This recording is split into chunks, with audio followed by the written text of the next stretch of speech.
Hey guys, so I recently had a discussion about this topic in my server and had a lot more to say about it than I initially thought.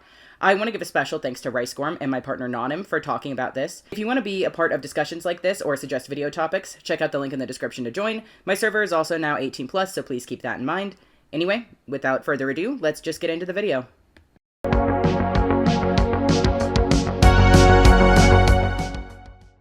So I personally, as a trans man, do not like to be referred to as Transmasc. Right off the bat, just so that anyone who's mad at the title and just wants to comment immediately doesn't be a dick about it and refer to me that way. That does not mean that I think people referring to themselves that way is necessarily bad. Please watch the entire video before you comment. For the uninitiated, transmasc is a word that's often used to describe both transgender men and non-binary people who lean masculine in gender presentation. There's a bit more to it than that, which I'll get into in a second, but that's the simple definition. Past this point, I will be referring to masculine non-binary people as transmasc and binary trans men as trans men. Often when discussing larger trans issues, the word transmasc will be universally applied to any trans person who meets any of the following criteria.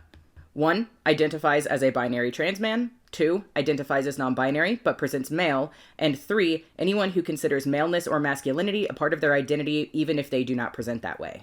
I wouldn't have a huge issue with this if it weren't for a few things. Trans men and transmascs often have similar experiences, being seen largely as men regardless of their actual identity and their day-to-day lives. It would make sense to have a label that exists to describe those overlapping experiences together due to how much they do overlap. However, one problem arises whenever anyone who says they have masculinity as part of their identity, even if they functionally exist and are perceived as ambiguously gendered or a woman, are included. Making this as a, well, these experiences overlap, so we lump them together kind of label rather pointless. This isn't to say that all the people who present as their AGAB are not non-binary, but that's its own section of the video, which you can find in the chapters if you want to skip to it. Transmasc, however, also isn't just used to refer to non-binary people who have masculinity as part of their identity either. It includes trans men. The label has essentially become so broad that it has no functional purpose. I've said in the past that I think labels exist to communicate complex ideas in simple phrasing, but that a label that begins to lose its meaning isn't always harmful, it's just pointless in my opinion. However, when it comes to transmasc, I don't think it's entirely harmless. One of the reasons is that it's often used to discuss political things or safety implications of presenting as a trans person who is transitioning away from femininity into socially male presentation, while also simultaneously trying to validate and include those who do not share those experiences. I've seen so many serious discussions on this become derailed in order to make sure that basically everyone under the sun is included in the definition while trying to discuss topics like safety tips, passing, or political discrimination. Things which do not universally apply to someone who exists in their day-to-day life as their AGAB in the same way as someone who will be visibly trans during their transition or who will be targeted even after passing for the knowledge of their transness. Ultimately, it doesn't function as an umbrella term either because it's not just used to discuss identity, but often live experiences that simply don't overlap in the slightest between many members under the label. I don't think it would be bad in this area specifically if it was just referring to how you feel about your own gender, but unfortunately that's not the case, and I've already talked about how it's used to discuss political topics or safety. A separate issue, I think, is the way that this label is universally applied to individual trans men, or is used when only discussing trans men but refusing to refer to us as men.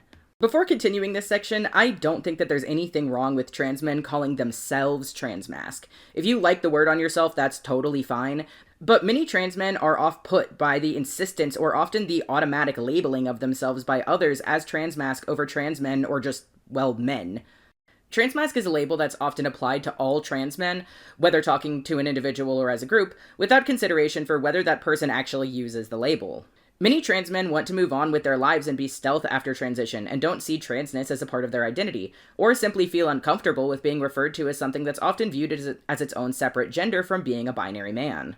I personally don't like being called transmasc because of the fact that it feels like I'm being put in my own category to the side when I just see myself as a man, I live my life as a man, and the only thing that would really make me not want to be stealth once I pass well enough is the existence of this channel and political activism. To a degree, I feel like many people just view being a man as inherently a bad thing. There is a level of hatred for cis men in many leftist spaces, and while I would never personally equate it to misogyny, still makes many people view men as privileged and therefore automatically evil. Because of that, I've seen many people, including some trans men themselves, have a thought process akin to, men are bad, so why would you want to be lumped in with them? Here, have your own category. While acknowledging the privilege afforded to passing trans men by the virtue of the fact that, misogyny exists is a good thing, and I think analyzing that can be useful. It feels belittling to assume that we would not want to be referred to as the gender we identify as because of political and social harms perpetuated by cis men. Being aware of patriarchy and misogyny is not a reason to force trans men into our own category without caring how that person may feel about what is essentially being misgendered or seen as kind of man-light. Ultimately, when referring to just trans men but still using the word transmasc, it can feel like an attempt to erase our gender and life experiences, often from an assumption that that's what we would want, and sometimes anger and accusations when someone says that they don't. The last thing I want to touch on is a bit off topic, but I think it's relevant to why including non-masculine presenting people under this label makes it harmful to some trans men in regards to both of my issues with the label.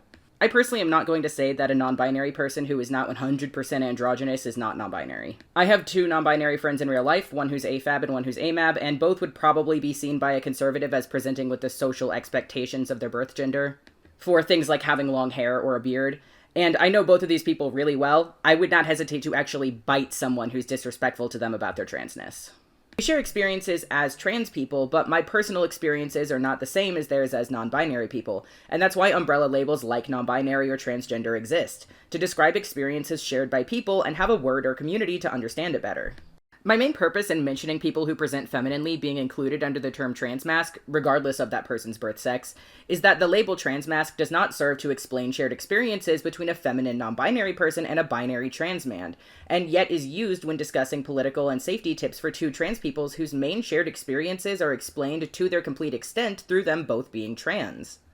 To my second point, however, I also feel like since transmasc is often viewed as sort of man-light or in its own category, that when that category includes trans women who are masculine, ambiguous non-binary people, and feminine non-binary people, some trans men such as myself can see that label being applied to us without it being used by us as even more of erasing our gender and experiences in favor of, again, what they just presume we would want in a political sense. To end the video, my main thing is not that transmasc is like an evil word and that you should never call yourself that, but that using it to describe all trans men or trans men who don't refer to ourselves that way personally kinda sucks. That's really it. Thanks for watching, guys. Ha det. I stare at the populace in prayer.